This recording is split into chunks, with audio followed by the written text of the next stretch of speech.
सबसे पहले तो एक बात समझो, इलेक्ट्रिक फील्ड प्रोड्यूस कौन करता है? चार्जेस करते हैं ना।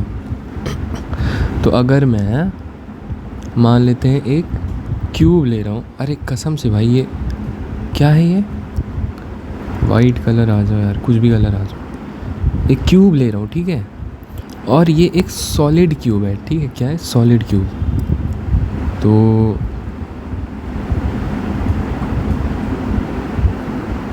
अरे कसम से भाई, तो मैं कह रहा हूँ कि अगर इस क्यूब में मैंने एक स्फेरिकल शेप में चार्जेस को फिट कर दिया, तो मेरी बात समझ रहे हो? इस क्यूब के अंदर एक स्फीयर इमेजिन करो और उस स्फीयर पर हमने यूनिफॉर्मली सिर्फ उसके पेरीफेरी पर चार्जेस रख दिए। तो शेप से मतलब नहीं है ना भाई, चार्जेस जिस तरह से डिस्ट्रीब्यूटेड है, चार्जेस इलेक्ट्रिक फील्ड प्रोड्यूस करेंगे ना। तो अगर तुम एक क्यूब में भी एक स्फेरिकल शेप में चार्जेस को रख देते हो तो वो कुछ इलेक्ट्रिक फील्ड प्रोड्यूस करेंगे, और अगर तुम स्फीयर पर भी पेरीफेरी पर चार्जेस रख देते हो यूनिफॉर्मली तो वो भी कुछ इलेक्ट्रिक फील्ड, दोनों सेम प्रोड्यूस करेंगे, है ना। तो पहला केस लेते हैं। अच्छा, उससे मतलब नहीं ना कि तुम्हारा जो स्फीयर है वो कंडक्टिंग है नॉन कंडक्टिंग।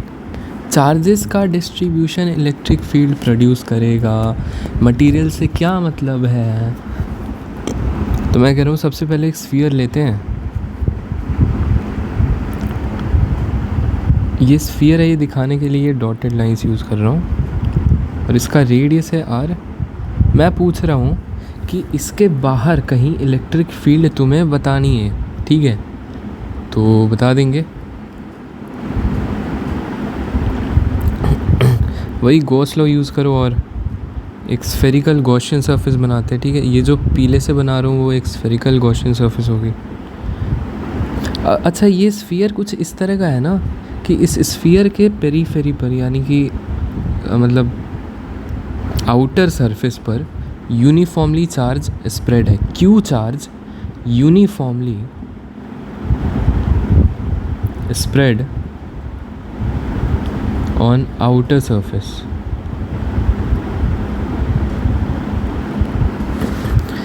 तो मैं ये कह रहा हूँ कि अच्छा, अंदर ये सॉलिड स्फीयर है, हॉलो स्फीयर, इससे कोई मतलब नहीं। कंडक्टर है, इंसुलेटर, इससे कोई मतलब नहीं। तुम्हें तो सिर्फ चार्जेस का डिस्ट्रीब्यूशन देखना है, जो यहाँ पे लिख दिया है कि स्फेरिकल सरफेस के ऊपर में यूनिफॉर्मली स्प्रेड है चार्जेस। इलेक्ट्रिक फील्ड निकालनी है, ठीक है, और टोटल चार्ज क्यू स्प्रेड करा है, तो गॉसियन सरफेस बना ली। अब मैं पूछ रहा हूँ कि भाई इस पॉइंट पे इलेक्ट्रिक फील्ड किधर की तरफ होगी इस पूरे स्फीयर की वजह से? तो सिंपल सी बात है, इलेक्ट्रिक फील्ड आगे की तरफ होगी, जो कि परपेंडिकुलर टू द सरफेस होगा। अब तुम पूछोगे ये electric field perpendicular to the surface क्यों? तो भाई इस लाइन के अबाउट सिमेट्री है ना, तो इलेक्ट्रिक फील्ड इधर क्यों जाएगी, इधर क्यों जाएगी भाई? इस आधे की वजह से इलेक्ट्रिक फील्ड, इस आधे की वजह से, तो ये वाले कंपोनेंट्स तो कैंसिल हो जाएंगे, सिर्फ इधर रह गए इलेक्ट्रिक फील्ड। अब भाई ये एक स्फेरिकल गॉसियन सरफेस है, ये नहीं कि सर्कुलर, ना ना ना। तो इसी तरह से हर पॉइंट पर, इस गॉसियन सरफेस के हर पॉइंट पर electric field perpendicular to the Gaussian surface होगी। क्या मैग्नीट्यूड भी सेम होगा हर पॉइंट पे इलेक्ट्रिक फील्ड का? हाँ, क्यों नहीं होगा भाई? जैसा ये पॉइंट है वैसा ही ये पॉइंट है ना, कोई भेदभाव थोड़ी है, क्योंकि सिमेट्री है। फिर हर पॉइंट पर इलेक्ट्रिक फील्ड। अच्छा, एरिया वेक्टर, तो मान लो ये छोटा सा एरिया डीए है, तो ये एरिया वेक्टर भी तो हम आउटर साइड ही मानते हैं ना। जो अगर एक वॉल्यूम है तो छोटा सा एरिया लिया तो perpendicular to this outer side. तो अब मैं बोल रहा हूँ कि हम ये करेंगे, ई डॉट डी ए का सरफेस इंटीग्रल इस गॉसियन सरफेस पे बराबर होगा, इनक्लोज्ड चार्ज कितना है, टोटल चार्ज तो क्यू ही है ना भाई, कैसे भी स्प्रेड है, अभी तो गॉसियन सरफेस के अंदर है, तो क्यू अपॉन एप्सिलॉन नॉट। ई तो कांस्टेंट है, बाहर आ जाएगा। ई डॉट डी ए में कॉस थीटा अपना 1 हो जाएगा, तो उसकी दिक्कत नहीं। अब इंटीग्रल डी ए क्या हो जाएगा, इस गॉसियन सरफेस का टोटल सरफेस एरिया। मान लेते हैं रेडियस स्मॉल, अरे हम ये निकालना था ना कि किसी आर रेडियस पर, आर डिस्टेंस पर इलेक्ट्रिक फील्ड क्या होगी इस स्फीयर से। तो ये हो गया 4πr² बराबर Q अपॉन एप्सिलॉन नॉट। हवा में बात कर रहे हैं, ठीक है, इसलिए एप्सिलॉन नॉट लिखा, मीडियम रहता तो एप्सिलॉन लिख देते। इलेक्ट्रिक फील्ड क्या आ गई? Q अपॉन 4πε0 r², जिसे तुम KQ अपॉन r² लिख सकते हो। ठीक है, ये समझ गए। अब देखो चार्जेस तो सिर्फ मान लो पॉजिटिव चार्ज ही हैं, तो चार्जेस तो सिर्फ इधर की तरफ स्प्रेड थे ना, आउटर सरफेस पर। अंदर सॉलिड स्फीयर है, हॉलो स्फीयर, इसका कोई सीन ही नहीं है, कंडक्टर नॉन कंडक्टर, अंदर कोई चार्ज नहीं है प्रेजेंट, ठीक है, अंदर कोई चार्ज प्रेजेंट नहीं है। तो ये जो Q इनक्लोज हम लिखे हैं, तो ये वाला तुम समझ गए ना। अब ये नीचे करते हैं, अगर चार्ज सिर्फ यहाँ पर स्प्रेड है बाहर की सरफेस पर, अंदर कोई चार्ज नहीं है स्फीयर में, तो तुम अगर अंदर एक गॉसियन सरफेस बनाते हो, अंदर तुम्हें इलेक्ट्रिक फील्ड निकालनी, वही सीन होगा कि इलेक्ट्रिक फील्ड आगे तो E.dA हो जाएगा 4πr² बराबर Q enclose upon E note. क्या इनक्लोज चार्ज है, क्या कोई ज़ीरो है, तो यहाँ से इलेक्ट्रिक फील्ड भी आ गई ज़ीरो। तो अगर R ग्रेटर देन R है तो इलेक्ट्रिक फील्ड तुम्हारी KQ अपॉन r² आएगी। ये कब के लिए है? जब स्फेरिकल सरफेस के आउटर सरफेस पे यूनिफॉर्मली Q चार्ज स्प्रेड है। ये चीज़ें लिखो, ये नहीं कि सुन के बैठ गए हाँ मज़ा आ गया।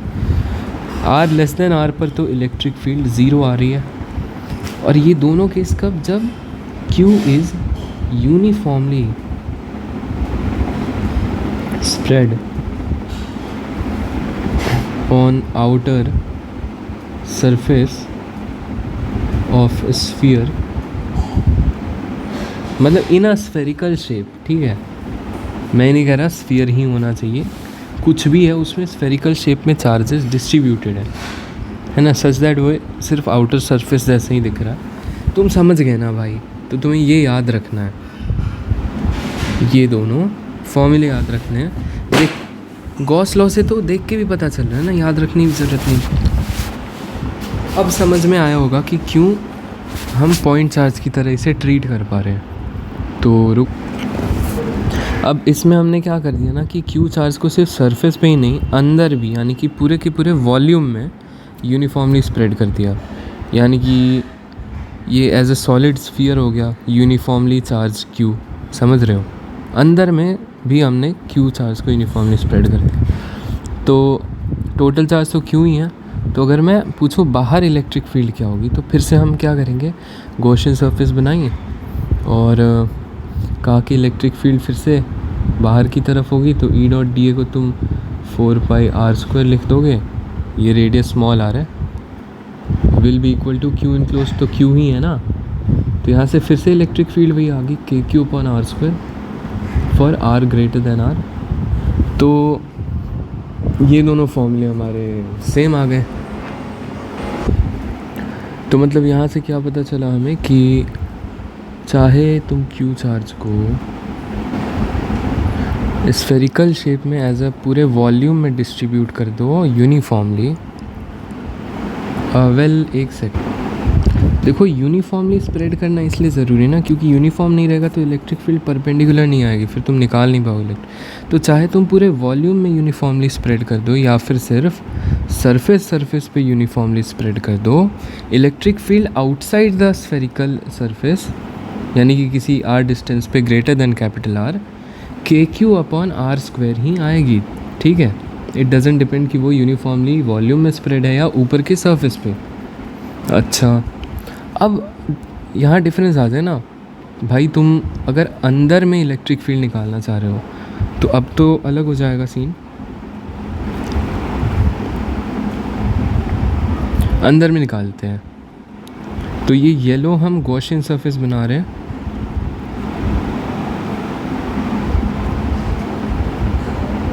किसी स्मॉल r डिस्टेंस पर ऐसा, और स्फीयर है, समझ में आ ही रहा है, सर्कल नहीं है, इतना दिमाग तो होगा ना। तो अब मैं कह रहा हूँ कि तुम बताओ, इस पॉइंट पर भी इलेक्ट्रिक फील्ड होगी तो आगे की तरफ, तो ई डॉट डी ए पूरा करेंगे तो ई इंटू 4πr², जो कि इस गॉसियन सरफेस का area, that will be equal to Q enclosed upon epsilon naught. अब मैं कह रहा हूँ इनक्लोज्ड चार्ज निकालो। तो भाई स्फीयर का वॉल्यूम क्या है, 4/3 कैपिटल आर क्यूब। इतने वॉल्यूम में कैपिटल क्यू चार्ज इनक्लोज्ड है, तो 4/3 स्मॉल आर क्यूब में कितना चार्ज इनक्लोज होगा। तो सिंपल सी बात है, आर क्यूब इधर गया डिनोमिनेटर में और स्मॉल आर क्यूब का मल्टीप्लाई हो गया, इतना चार्ज इनक्लोज होगा, ठीक है। तो that will be equal to E into 4πr² Q r cube upon r cube epsilon naught. तो इलेक्ट्रिक फील्ड आ गई, ये आ गया फॉर्मूला, तो देख लो।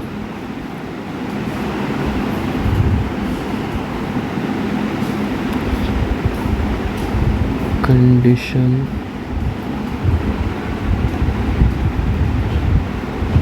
सब कुछ समझ में आ ही गया भाई, अब भाग जाओ।